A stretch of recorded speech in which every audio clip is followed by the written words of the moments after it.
كورس دكتور محمد مجدي انت عملاق والمعلومات اقزام. لسه مكملين في النيورو انستيزم مملكه الفخامه والعظم. بكلمك على NBS نيورو بروتكتيف استراتيجي، وبقول لك الميثود اللي اقدر انقص بيها الاي سي تي لو هو عالي معاك، وبفكرك بالحاجات اللي خدناها. فمثلا هتلاقيني اقول لك ازاي انقص سي اف جنبها علامه صح الخضراء ديت معناها خلصناها. ازاي انقص السي في بي سيربرال فينس بريشر او امنع زيادته خلصناها. اجي هنا بقى عند خانه ان انت محتاج تنقص السيريبرال بلاد فلو، وانت كده فاهم انا بتكلم على الارتيريال بلاد الانبوت. فهتلاقي كتاب مفتوح نص اخضر ونص اصفر، معناها ان انا في التوبكس ده بكلمك على الحته دي لغايه ما يخضر خالص باذن الله. طيب فكرنا يا دكتور، انت قلت لنا ايه حسب الرسمه الجميله ديت اللي خدناها في الفيديو الاولاني بتاع هاو تو ديكريز الاي سي 2؟ قلت لك لو انت عايز تنقص البلاد اللي داخل جوه البرين عشان تنقص انتركرينال تنشن، فانت بتتكلم على حاجتين، نقص الفوليوم ونقص الدايمتر. حلو جدا. فانا هكلمك على نقص الدايمتر وبعدين ندخل بعد كده على حكايه نقص الفوليوم ده. في الفيديو ده هكلمك على سيربرال فازو كونستريكشن. اعملها ازاي؟ قلت لك 3 حاجات: دراكس وهايبوثيرميا وهايبر فنتيليشن. مصغر كلمه هايبر فنتيليشن لان بيني وبينك احنا هنغير الكلمه دي وهنشيل كلمه هايبر وهنخليها كلمه فنتيليشن. ده الابديت الجديد وهنشوف تفاصيل الكلام ده في كل توبكس من ال3 دول. نبدا بالعنوان الاولاني، وقلت لك الكلام هيبقى شبه مراجعه على الحاجات اللي احنا خدناها وخلصناها. ايه الدراكس اللي ممكن نعمل بيها سيربرال فازو كونستريكشن؟ قلت لك الاي في دراكس، من اهمهم سايبنتال بروبوفول. لكن في نقطه خلي بالك، الادويه ديت خصوصا البروبوفول كانوا بيعمل لك بريفرال فازو دايليتيشن. فاكر الكلام ده؟ فكان ممكن يحصل دروب جامد جدا في المين ارتيريال بريشر، وكده تبقى انت تاثر على البرين برفيوجن، ودي مشكله كبيره جدا. فانت بتعمل بالانس. مش معنى ان انا الدواء ده حلو هيخدمني بشكل ما ان انا اهبد العيان بيه اديله جرعه اكتر من اللازم، اديله بريت عالي. لا، انت كل حاجه بتستخدمها وزين بالانس، تبقى متكلس مع العيان. ودي الرسمه اللي انا رسمها لك قالت انه ممكن ينقص لك البلاد بريشر جامد قوي وبالتالي ينقصك سي بي بي، وده هيبقى حاجه اكيد ان ديزاير. بروبوفول في الاطفال اللي اقل من 3 سنين زي ما قلت لك في الفارما بيعمل لك مصيبه كبيره جدا، وسميناها بروبوفول انفيوجن سندروم. مش بس اسيدوز، بيلخبط لك حاجات كتير جدا، فعشان كده ما بنحبوش اقل من 3 سنين. طيب ايه تاني غير الاي في دراج؟ الليدوكايين، اللاموتروجين والليدوكاين بيمتازوا ان هم صوديوم شانل بلوكر. كدايركت قطع بلاد بيزل بيعمل لك فازو كونستريكشن، وانا بتكلم على سيريبرال. افكرك بشويه حاجات كده في اللوكال انستيك. فاكر ما كنت قلت لك اللوكال انستيك ان جنرال بيعملوا بريفرال فازو دايليتيشن زيهم زي الاي في انستيك كده برضه. اوكي كمل. لكن كان عندي 3 اكسبشن من القاعده ديت من اللوكال انستيك. ده كده معلومه فارما على جنب كده بفكرك بيها. كان بيعمل لك بريفرال فازو كونستريكشن. بريفرال لا تتضمن البرين. كان الروبافيكين والبريلوكاين والكوكاين. الوحيد من اللوكال انستيك اللي كان له بريفرال فازو روتيشن اند سيريبرال فازو كونستريكشن وبالتالي يخدمنا جدا في موضوع الاي سي تي العالي ده هو الليدوكاين. حلو جدا. اما في خانه الهايبوثيرميا، ايوه يا جميل، طب ما احنا واخدين كل حاجه عن الهايبوثيرميا. افكرك المايلد هايبوثيرميا هي اللي ممكن نستخدمها، وهقول لك تفاصيل اكتر في الصاد الجاي. فاكر من كام لكام؟ 36 لغايه 33، الرينج المتوسط 34. كان بتخدمنا من ناحيتين، ان هي بتنقصك السي ام ار 2 وشرحناها ازاي، وكان بتعمل لك فازو كونستريكشن وبالتالي ده هيقلل لك سيربرال بلاد فلو والاي سي تي. ماشي. حاجه تانية لسه قايل لك عليها في فيديو سي اف ان هي بتنقصك سي اف فورميشن. يبقى رقم 1 دي اللي هي فازو كونستريكشن ميكانيزم اوف ديكريزنج الاي سي تي، ونقص سي اف فورميشن سكند ميكانيزم، يعني ميكانيزم رقم 2 للهايبوثيرميا في ديكريزنج الانتركرينال تنشن. يعني عايز اقول لك الهايبوثيرميا لها 2 ميكانيزم ينقصك بقى الاي سي تي. مش كده بس، بتنقص لك الاكسجين نيد. عشان كده كنت بقول لك الهايبوثيرميا افكتيف جدا. حلو. هل على المطلق يعني الهايبوثيرميا دي كده حاجه روعه جدا على طول؟ اقول لك لا. تعالى اقول لك المعلومات اللي احنا عايزين نعرفها عن الهايبوثيرميا. قلت لك عنها قبل كده، عشان كده هتلاقيني بقولها لك بسرعه. قلت لك ان الهايبوثيرميا زمان كانوا بيستخدموها از بروفلاكتيك، والعيان يجي له هيبتروما من هنا وهو في الاسعاف او في الاي سي يو يحطوا له هايبوثيرميا على طول. الكلام ده اتلغى تماما. تاني، الصفحه دي نظامها سكرين شوت جايبها منين؟ من التروماتيك برين فاونديشن. كان السؤال اللي بيطرحوه البيرو اوبرتيف مانجمنت اوف سيفير تروماتيك برين انجري، ايه الجديد؟ فكان الكلام على الهايبوثيرميا، وقاموا سالوا السؤال اللي انت شايفه قدامك ده: الهايبوثيرميا مفيده ولا لا؟ هقول لك الكلام اللي في الباراجراف ده كله وانت ممكن توقف وتقراه براحتك. قالوا مفيش اي ايفيدنس يقول ان البروفلاكتيك ده كان حاجه كويسه، فملهاش اي لازمه خالص. وده حسب الفورس اديشن جايد لاين بتاعتهم، ما كانش في اي سبورت بان هي بتعمل لك امبروف نيورولوجيكال اوتكم. بدليل عندك هنا هي الابديت التريتمنت ريكومنديشن ليفل 2 بي من ناحيه الايفيدنس قالوا نفس الكلام. خلاص لغوا الموضوع. لو حد سالك ليه لها مشاكل، اصلا الهايبوثيرميا ان جنرال لها مشاكل، ده انا ما كلمتكش عنها. المشاكل اشهرها مكتوبه اهوت قدامك كاز ادفيرس افكت كواجولوباثي اميونو سبريشن كاردياك ديستريزميا. عايز اقول لك امتى نستخدمها از تريتمنت، اكتبها ورايا. اولا لو انت عندك increase ICT not improving او يعتبر resisting للاذر method of management، يعني بنخليها كارت اخير. ولو عملناها هنعملها باي ديجري، المايلد ديجري، يعني ممكن توصل حراره العين لغايه 34 33 كده. يعني خلصنا كل حاجه تخص الهايبوثيرميا كده، كلمتين خفاف بساط نكمل بقيه الحاجات اللي بتعمل لك فازو كونستريكشن بعد الدراج والهايبوثيرميا، الا هي نقطه الهايبر فنتيليشن. انا كنت قلت لك قبل كده انت الهدف بتاعك تنقص البي سي او 2، السي او 2 ارتيريال تنشن او ارتيريال بريشر، ودي تعملها ازاي؟ شويه هايبر فنتيليشن فتعمل ووش. فكان زمان بيقولوا لنا ان انت هتعمل هايبر فنتيليشن لغايه اما تعمل هايبوكابني. زمان يا جميل كانوا بيوصلوا سي او 2 لرقم مخيف الا هو 25. البرين تروما فاونديشن قالت لهم بس عندك ايه الهبل اللي انت بتعمله ده احنا كده بندخل في مشاكل كتير جدا وشرحتها لك قبل كده. من اهم الحاجات الريسبيراتوري الكالوزيس العنيفه اللي انت هتدخل لنا فيها العيان بتاعنا، هتروح تنقصك الاكسجين ديليفري، كانت بتعملك شيفت اوف ذا الاكسجين هيموجلوبين ديستريبيوشن كيرف تو ذا ليفت، يعني ما فيش اكسجين هتسلم كتير، يبقى انت كده بتضر العيان من ناحيه ثانيه. يا فرحتي ان انت مش عايز تزود اي سي تي بس حرمه من الاكسجين بتاعه. فجه الريكومنديشن بتاع البرين تروما فاونديشن وقف الكلام ده خالص لان ملهاش اي لازمه. برضه كانوا بيعملوها روتين في اول 24 ساعه بعد التروما، وطبعا عشان يوصلوا سي او 2 25 كانوا بيهايبروا الفنتيليشن بتاع العيان بدرجات محترمه، يزود تايدا فوليوم وريسبيراتوري ريت. بس قالوا حته حلوه كمان، خلي بالك هو انا المفروض عيني على مين؟ على السي او 2 ارتيريال تنشن. ففي ناس ما بيقيسوش السي او 2 ارتيريال تنشن او بريشر في الاي بي جي، لكن يعمل ايه؟ يروح يعتمد على الانتايدر سي او 2. احنا كلينيكال بنعمل كده على اساس ان الفرق ما بينهم بيبقى اباوت 5 ملم ميركوري، فحاجه كده ايه تقريبيه يعني. لكن هم بيوصوا بالاتي يا جماعه ما تاخدش بالانتايدر سي او 2، لان في حالات شرحناها في الفيزيكس بيكون الاعتماد على الانتايدر سي او 2 ان ريلايبل، فبالتالي الافضل انك تقيس السي او 2 ارتيريال تنشن. وده اللي خلاهم يغيروا كلمه هايبر فنتيليشن از ا ميثود اوف ديكريزنج الاي سي تي لكلمه فنتيليشن، وتشوف انت عاوز تعمل ايه بالفنتيليشن ده. يبقى الكلام الجديد مش هايبر فنتيليشن. لو انت قلت كلمه هايبر فنتيليشن ده كلام غلط، ما تقولش الاكزامنر بتاعك كده، ما تعملش مع عيالك كده. انا هظبط الفنتيليشن. طيب عايز اظبط الفنتيليشن ازاي؟ كتبت لك 3 عناوين. ايه الايم بتاعي في تظبيط الفنتيليشن؟ الميكانيزم، البريكوشن، وحاجات لازم امنعها. الكلام الجديد اللي كل الناس بتمشي عليه دلوقتي كايم اوف فنتيليشن انك تمنتين نورمو كابنيا. يا راجل والله، يعني الكلام بتاع هايبوكابنيا بتاع زمان بدأ يتغير. احنا عايزين على النورمو كابنيا، يعني نخليها من رينج 35 ل 40، مش هقول لك من 40 ل 45 او ناحيه القليل شويه. قالوا الاتي: لو انت عندك اكيوت انكريز في الاي سي تي وبرضه خليه كارت اخير معاك، يعني الاي سي تي ما تظبطش بحاجات انت قاعد تعملها، فما تدخلش بالكارت بتاع الفنتيليشن بدري، خليه كارت متاخر شويه. ساعتها ممكن تعمل سنه هايبو كابنيا. يعني ايه السنه دي؟ مفيش حاجه اسمها سنه في التخدير، مايلد. طب قول لي رقم، وصل لي السي او 2 رينج 35 ل 30. مايلد هايبوكابنيا يعني اخري 30، مش هدخل خالص في العشرينات. يبقى ده الريكومنديشن والكلام الجديد. يبقى الكلام الجديد ما بقولش هايبر فنتيليشن، بقول فنتيليشن، بقول مينتين النورموكابنيا.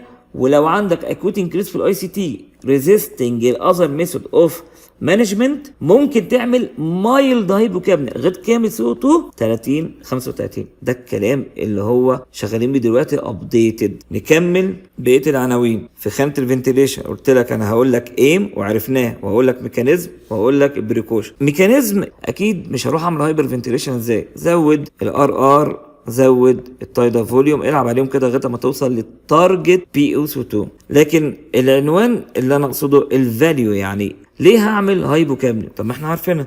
رقم 2 وواضحه جدا لينا من زمان ان هذه الهايبوكابنيا الجميله ديت هتعمل لك فازو كونستريكشن في السيريبرال بلاد فيزل، وبالتالي تنقصك الاي سي تي. وقلنا جمله قبل كده عن فازو كونستريكشن، لو انت عندك اسكيميك بارت ده بيسمح ان الدم يسيب النورمال تيشو اللي فيها رياكتيف بلاد فيزل بعد هذا الفازو كونستريكشن ويروح للفازو دايريتد تيشو بتاع الاسكيميك ايجن اللي سميناها قبل كده روبن هود. وادي تمثال حقيقي له، وادي احد افلامه. طيب عندي الفاليو ايه الجديد يعني اللي موجود في السلايد ده؟ في فاليو تانية بصراحه الهايبوكابنيا كانت بتعملها. بيقولوا ايه؟ ان حاله الاسكيميا لو البرين تخلاها نتيجه اي باثولوجي زي ما شرحنا في اول حلقه في الان بي اس، بندخل في سيريبرال ميتابوليك اسيدوز. ماشي، ده لو احنا افترضنا ان اسكيميا على قد البرين. لما انت تيجي وتعمل لي مايلد هايبوكابنيا، انت بتعمل ريسبيراتوري الكالوزيس فيقوم يريزيست هذه الميتابوليك اسيدوز. ماشي يا سيدي، دي فايده تانية من الفوائد بتاعتك. بس بيني وبينك لو حاجه يعني غريبه شويه، زمان كانوا بيعمل لك prolonged market degree من الهايبوكابنيا. احنا بدأنا نغير القصة دي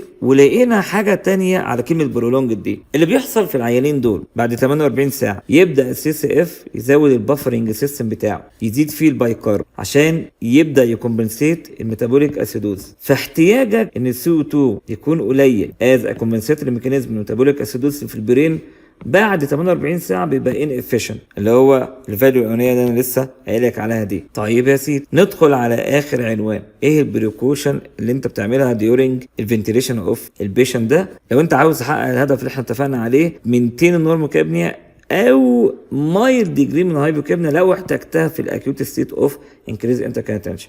بص يا سيدي، 3 افويد الهايبر كابنيا. ده طبعا منطقيه جدا، يعني انا بقول لك عايز نورموكابنيا لكن ما تروحش ناحيه الهايبر كابنيا، لان ده هيعمل لك سيربرال فازوروتيشن، يبقى انت كده بتحط العيان على الحلزونه، بتمرجحه حرفيا، لانك هتزود السي بي اف والاي سي تي وتدخل في قصه الستيل فينومينا اللي انا قلتها لك قبل كده بتاع ان انت تاخد دم من الاسكيميك للنورمال تيشو. فطبعا دي مرفوضه تماما وبديهيه جدا. الحاجه الثانيه قلناها قبل كده، الهايبوكابنيا اللي هنعملها ما تكونش سيفير، افويد السيفير. سببين. السبب الاولاني ان السيفير هايبوكابنيا تعمل لك سيفير فازوكونستريكشن، وقلت لك الفازوكونستريكشن حلو هيخدمك ان هو ينقصك الاي سي تي، لكن لو انت عملت درجه رهيبه من السيفير فازوكونستريكشن مش هتلاقي دم تدخله البرين، انت بتدخل البرين بنفسك في اسكيميا. اذا كان الهدف من الان بي اس از نيورو بروتكتيف استراتيجي بكل حركاتها وبابا غنوجها وسلطاتها كل الحبشكنات دي ان انت تحمي البرين من البرين اسكيميا، خاصه الحاجه اللي اسمها سكند برين انجري او انسلت عايزين نمنعها، فاقوم انا اعملها بنفسي عشان خاطر حضرتك بتتعافى على العيان وبتعمله سيفير هايبوكابنيا، وده اللي خلاهم يغيروا الكلام بتاع زمان. طبعا السبب الثاني اللي قلت لك ان بينقص الاكسجين ديليفري. طيب هتحس ان المعلومه رقم 1 و2 اتقالت قبل كده. المعلومه رقم 3 وده اللي وصوا بيها في تي بي اف تروماتيك برين فاونديشن، قالوا لو انت كنت عملت مايل ديجري من الهايبر فنتيليشن عشان توصل للهايبوكابنيا، لما امورك اتحسنت والاي سي تي نزل للنورمال يا جميل، خلاص انت اكيد هترجع العيان للنورموكابنيا. نرجعها ازاي؟ قالوا لنا ريكومنديشن هنا، اياك توقف هذا الهايبر فنتيليشن مره واحده، اياك ترجع لي السي او 2 لو انت كنت على 30 ما ترجعوش ل 35 مره واحده. طب نعملها ازاي وليه؟ نعملها ازاي؟ سهله جدا. انت كنت هنتايدا فوليوم وار ارقام معينه، يعني مثلا كنت هنا 16 كنت هنا 600 والعيان كان مثلا محتاج 500، انزل بال 16 دي جرادوال لغايه ما توصل بيها لل 12 مثلا، يعني انزل 16 15 14 13 12 جرادوال، مش مره واحده من 16 ل 12، مش مره واحده تاخد التايدا فوليوم من 600 لغايه ال 500 بتاعته او 450 اللي المفروض اكوردنج تو البادي ويت بتاعه، انزل بيها واحده واحده. طيب قول لي ليه؟ انا فهمت اعملها ازاي، ودي بصراحه المعلومه الزياده او الجديده علينا هنا في السلايد دي. قالوا الاتي، وتقدر تكتب الكلمتين دول ورايا. انت كنت منزل السي او 2 كويس وكنت عامل سيريبرال فازوكونستريكشن، لما يبدا مره واحده يرجع سي او 2 للنورمال هتريفيرس السيريبرال فازوكونستريكشن ده وترجع بلاد فيزل مره واحده ويدخل دم كتير البرين ويبدا يزيد الاي سي تي. ده احتماليه، انا مش عاوز كده، عاوز البلاد فيزل ترجع معايا للنورمال واحده واحده عشان البرين ما يتفاجئش بصدى جاش من البلاد فلو عليه. ده اول سبب. السبب الثاني، لما انت كنت بتروح تنقص لي في الفتره اللي انت عامل فيها هايبو كابنيا بتنقص السي او 2، الجسم كان بيدخل معاك في حاله من البالانس بقى، شغل الاسيد بيس بالانس والبي اتش والكلام ده كله. كان يعمل معاك ايه الجسم؟ يعني كان يبدا ينقص البايكارب قصاد نقص السي او 2. ليه؟ عشان يحافظ على البي اتش بتاع الجسم، البالانس ما بين البايكارب والسي او 2. والكلام ده انا شرحته لك بالتفصيل في شابتر الاي بي جي والاسيد بيس بالانس، شابتر ممتع جدا، روح اتفرج عليه هتلاقي نفسك بقيت وحش اي بي جي في الدنيا. مفيش حد هيقول لك الاي بي جي، حتى مع احترامي سنايرك في العنايه، هيقوله لك بالطريقه اللي انا قلت لك عليها دي بفضل الله عز وجل. هتقدر تعمل اي بي جي انتربريتيشن لاي اي بي جي في الدنيا في ثواني معدوده. طيب مره واحده احنا رجعنا السي او 2 للنورمال، البايكارب لسه ما رجعش، البايكارب لسه قليل، لسه الكدني قاعده ترميه في اليورين، وهناخد وقتنا عشان انت عملت sudden stoppage of hyperventilation. ايه المشكله يعني؟ لا كده بقى السي او 2 كفته اعلى من البايكارب، تدخل في حاله من الاسيدوزس حضرتك. ليه؟ الاسيد اعلى واكتر من البيز بتاع الجسم، فانت كده بتبهدل الدنيا مره على مستوى البرين مره على مستوى البادي كله. يبقى السببين دول كافيين جدا ان هم يطلعوا بالريكومنديشن الاخيره، بيقول لو انت عامل هايبر فنتيليشن خصوصا لفترات طويله اياك توقف هذا الهايبر فنتيليشن مره واحده، رجعه واحده واحده. ليه؟ عشان نمنع الريباوند انكريز في الانتركال تنشن عن طريق البلاد فيزل اللي هيفتح معاك اول اوف سادن، والحاجه الثانيه عشان نبريفنت البادي اسيدوزس اللي هتنتج نتيجه ان السي او 2 زاد في حين ان بايكارب لسه قليل ما خدش وقته انه يطلع عن طريق الكدني. حلو جدا.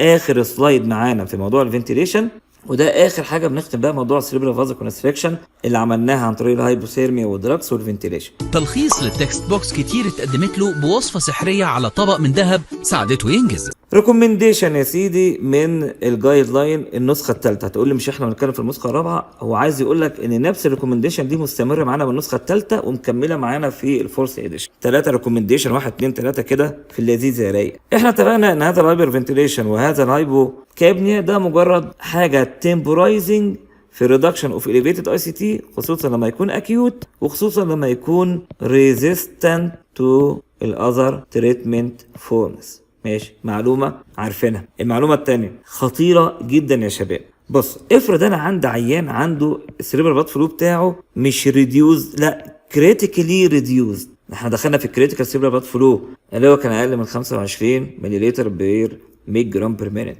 هل عيان زي كده يستحمل ان انت تروح تعمل له سيريبرال فازوكونستريكشن وتقلل البلاد اللي داخل جوه البرين اكتر واكتر وهو في الحاله دي الاكيوت اسكيميا دي؟ طبعا لا. طب يا دكتور الاي سي تي عالي واكيوت وجربنا كذا حاجه ما نفعتش، اروح اجرب ده. بص يا حبيبي، في كروت كده ما تستعملهاش ابدا، يعني يعتبر كونترا انديكيتد، ممنوع منعا باتا تعمل اي درجه من درجات الفازوكونستريكشن لبرين مش لاقي دم. شفت انا دقيق في الكلام، ما قلتلكش اعمل هايبوكابنيا، لا فازوكونستريكشن الباب ده كله هقفله. ليه يا سيدي؟ ربنا موسع عليك، عندك اذر فورم اند ميثودز فور مانجمنت انكريز انتركرينال تنشن. يعني خلاص اتزنقت في الهايبوكابنيا اللي بيروح تعمل لك سيريبرال فازوكونستريكشن عشان خاطر تروح لها، عندك حاجات تانية كتير. عندك لعب على الفلويد، عندك لعب على الفوليوم، عندك لعب على الاوزموتيك بريشر او السيريبرال ديهيدريتنج ميجر، عندك حاجات تانية كتير. ما اروحش اغامر على برين مش لاقي سيريبرال فلو وتقول لي انا هقفل الحنفيه عليه اكتر. فرحتي ان انت قاعد تنزل لي الاي سي تي، لكن من الناحيه الثانيه انت ما عملتش مينتنس اوف سي بي بي. مش احنا اتفقنا ان المثلث لازم اجيبه كله مع بعض، الثلاث اضلاع احققهم عشان تعمل ان بي اس؟ نقص السيريبرال ميتابوليك ريت اوف اوكسي، نقص الاي سي تي، لكن في نفس الوقت مينتين السي بي بي. ما ينفعش ان واحده تضر بواحده، وده اللي احنا بنسميه ريسك بينيفيت ريشيو. ما تاخدش البينيفيت بتاع حاجه على حساب ريسك اكبر لحاجه تانية. ولعلمك الحياه كده برضو، يعني الموضوع مش على قد طب وتخدير وحاله نيورو، الحياه كده. نيجي بقى للحاجه الثالثه، قالوا لنا الاتي كريكومنديشن. مش انت بتبقى خايف في حاله الهايبر فنتيليشن من حكايه نقص الدي او 2، نقص الاكسجين ديليفري؟ لان كانت البلاد فيزل لما بتروح على التيشو وتقول اخبار السي او 2 عندك ايه، فتقول والله لا ده انا عندي سي او 2 في جسمي قليل، فهي تفهم ان انا مش محتاجه دم كتير، فيبدا تقلل تسليم الاكسجين ليها. قلنا لا، انا هحافظ على قصه الاكسجين ديليفري ان انا هعمل مايلد هايبر فنتيليشن، مايلد هايبوكابنيا، الا ان احنا محتاجين مونيتور على الكلام ده. يعني ايه؟ عيني تكون شايفه الاكسجين ستيت بتاع التيشو. نعملها ازاي؟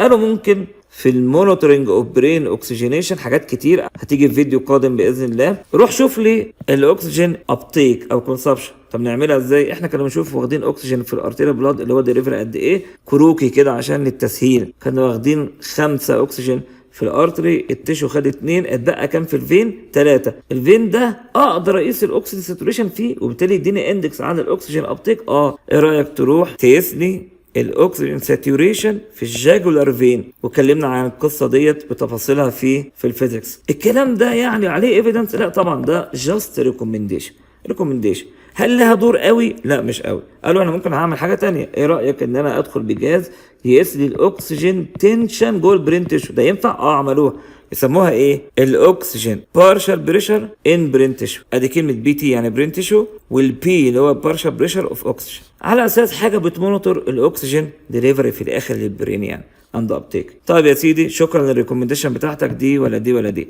هختم الفيديو بمعلومه مهمه جدا، نسيت اكتبها لك هنا في البي دي اف فاكتبها ورايا. فاكر ما كنت بقول لك يا غالي ان انت كل حاجه بتحسبها بالريسك بينفيت ريشيو؟ ان مش دايما اعمل الحاجه كده عمياني وخلاص. هقول لك على سيناريو تاني. عيان عنده ARDS، كنا بنعمل للعيان ده حاجه اسمها بروتكتيف لانج ثيراتشي. زي ما احنا عيان بتاعنا عنده هيد تروما مثلا او برين انجري، فانا بعمل له نيورو بروتكتيف ثيراتشي NBS. لما تيجي نقول سيناريو الاتي، والكلام ده انا سالته في احد لجان الترقيات، قال لي عيانك عنده الاثنين، هو اصلا ARDS وجاله برين تروما. حلو، يلا قول لي تعمل نيورو بروتكتيف ثيراتشي ازاي؟ وقعدنا نتناقش مع بعض لغايه ما جينا عند خانه الفنتيليشن. هنا في تضاد. ليه؟ لما تروح تتفرج وتستمتع بموضوع ARDS اللي انا بقول لك والله ما هتلاقي حد شرحه لك بالمتعه دي وتنظيم الافكار دي اللي عندنا في الكورس الحمد لله بقى. مين هتعرف ان احد الحاجات اللي بعملها في البروتكتيف لانج ثيراتشي كنت بعمل بيرميسيف هايبر كابنيا. CO2 كان بنسمح له ان يعلى لاسباب كتير، ان احنا بنريح اللنج. وهتلاقي ان في الBNS انا بقول لك لا، انا ممكن اعمل مايلد هايبو كابنيا كاحد الحاجات اللي ناقص بقى الICT. حاجه ضد حاجه، اعمل ايه وما اعملش ايه؟ بص يا جميل، الاهميه دايما تروح للموست امبورتنت اورجان. مين اهم، لانج ولا برين؟ تقول لي الاثنين حلوين يا عم، انا مش بخيرك بين تفاح وموز، انا بقول لك الاهم البرين طبعا. طيب لما حضرتك تروح تعمل لي هايبر كابنيا، هتعمل ايه في البرين تيشو؟ فازو دايليتيشن. طب ده يعمل ايه في الICT؟ هيعلي الICT. ده كده يبقى ويز ولا اجينست النيورو بروتكتيف ثيراتشي؟ اجينست. فطلعوا بريكومنديشن لو عيانك عنده الاثنين، اياك تعمل لعيان النيورو عنده برين انسلت بقى ايا كان، اياك تعمل له هايبر كابنيا عشان احنا مش مستحملين الفازوديتيشن اللي ممكن ندخل فيها. اياك يعني ممنوع، افويد. اذا الموضوع بقى سهل، انت دايما بتبص على مين اهم وياخد الفرصه بتاعته. كده خلصنا مع بعض موضوع السيريبرال فازو كونستريكشن بالثلاثه فورم بتوعه. ان شاء الله المره الجايه ندخل في موضوع مهم جدا الا هو الفلويد مانجمنت بتاعنا. هنا وهنا فقط يصنع وحوش التخدير.